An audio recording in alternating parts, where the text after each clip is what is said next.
Boom people, t'as là c'est Style Connect Slam, on connaît. Souvent vous m'écoutez sur RCI avec Rudy Rilti dans son émission Panikilti sans Funiti. Moi, Davis Eros, le parolier, fier d'être anti-guyanais. Et si mes textes sont engagés, je ne suis pas un anti-français et encore moins un raciste. Même si la France est un état colonialiste qui pratique une politique répressionniste envers les fils et filles anti-esclavagistes qui militent ou pas pour une souveraineté nationaliste. Raconter la vérité est ma priorité dans des déplaise aux initiés. Je ne cherche pas à me dédouaner, mais juste à mon peuple parler. Les blancs, c'est une histoire des blancs aux blancs. Les indiens, c'est une histoire des indiens aux indiens. Les chinois aux chinois et les nègres d'être enseignés par tous sauf par eux-mêmes. Priver un peuple de son passé, l'affubler de noms injurieux pour l'empêcher de se relever est la pire bassesse de cette société. Nous sommes devenus les serpillères de l'humanité. On se déchire entre nous, contaminés par le virus Lynch, nous poussons l'un et l'autre à se lyncher. Les béquets de leur côté regroupés, les Indiens en communauté, les Haïtiens en diaspora unifiés, subissant le mépris guadeloupéen, guyanais, martiniquais et les Noirs français d'être divisés, les nègres toujours à lutter et les Blancs à profiter qu'on soit tous montés les uns contre les autres. Les Blancs n'aiment pas les béquets n'aiment pas les Indiens n'aiment pas les nègres et les nègres continuent de se bouffer entre eux. Autant de disparités sur une île où on doit tous cohabiter, autant d'imbécilité qui ne nous fait pas avancer, on tire vers le zéro notre humanité. Et les Guadeloupéens détruisent les Guadeloupéens, comme les Martiniquais détruisent les Martiniquais et les Guyanais pètent les tchous de Guyanais.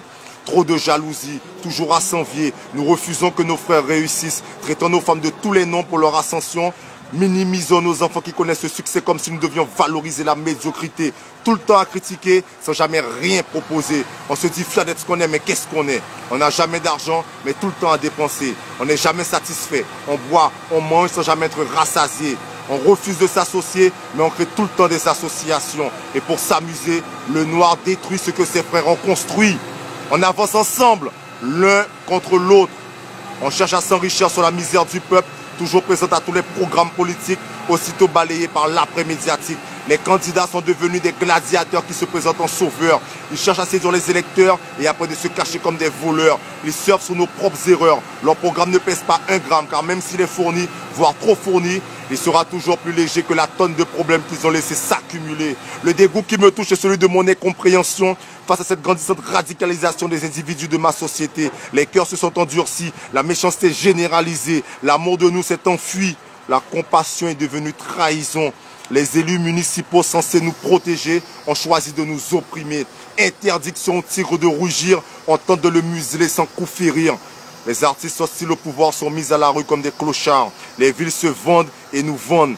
Les lacous disparaissent au profit de la promiscuité. Notre intimité est tributaire de nos nouveaux voisins. Mes frères et sœurs, nous croyons tous en Dieu, mais on ne se dit plus bonjour, on ne se regarde plus, on ne se parle plus. Quand l'un de nous dit bonjour, on le prend pour un fou. On se bouscule sans s'excuser, comme si parler était devenu inutile. Les croyants sont devenus plus dangereux que les athées en faisant plus de mal qu'eux. Et Dieu est devenu une arme massive de lobotomisation. Nous ne sommes plus esclaves, si ce n'est de nous-mêmes. Moi, je crois en vous. Je crois en mon peuple. Mes autres, est-ce que vous croyez en vous? Slam connaître, doit connaître, Davis Eros. Boum!